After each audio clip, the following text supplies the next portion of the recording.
અભય થઈને નિષ્પક્ષતાથી નિરપેક્ષ રીતે વાસ્તવિકતાનો અરીસો રૂપી સચોટ માહિતી લાવતો સત્યની સાથે અભય ટાઈમ્સ।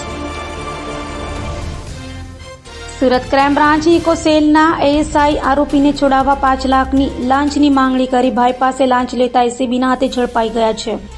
સુરતમાં એસીબી દ્વારા એક સફળ ટ્રેપ કરાઈ હતી। મુંબઈમાં એક છેતરપિંડીનો ગુનો નોંધાયો હતો, જેમાં 2 ભાગીદારોને પકડી પાડવામાં આવ્યા હતા અને તેમને ઓફિસમાંથી જે મુદ્દામાલ જપ્ત કરવામાં આવ્યો હતો।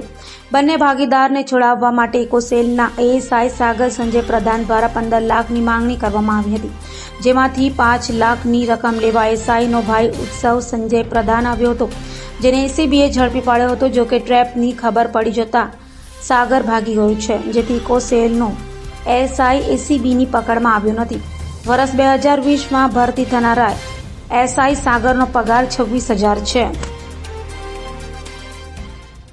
ગત રોજ એસીબીમાં ફરિયાદ મળેલી કે ઇકો સેલ સુરત શહેરમાં ફરજ બજાવતા સાગર સંજય પ્રધાન એએસઆઈ, જેઓ એક મુંબઈના ચીટિંગના ગુનાની તપાસ કરી રહેલ હતા, જે કામે તેઓએ આરોપી તથા મુદ્દામાલ હસ્તગત કરેલ, જે મુદ્દામાલમાં લેપટોપ, ડાયમંડ વગેરે મુદ્દામાલ હતો, જે મુદ્દામાલ છોડવાના અવૈધ પેટે આ કામના ફરિયાદી પાસેથી તેઓએ 15 લાખ રૂપિયાની માગણી કરેલી અને તે 15 લાખ પૈકી 5 લાખ રૂપિયા લેવા માટે તેમના ભાઈ ઉત્સવ સંજય પ્રધાનને તેઓએ ગતરોજ મોકલેલ, જેઓ 5 લાખ રૂપિયા લેતા રેડ હેન્ડ પકડાઈ ગયેલ છે અને આ બંને ઇસમો વિરુદ્ધ કાયદેસર કાર્યવાહી કરી અને તપાસ હાથ ધરવામાં આવેલી।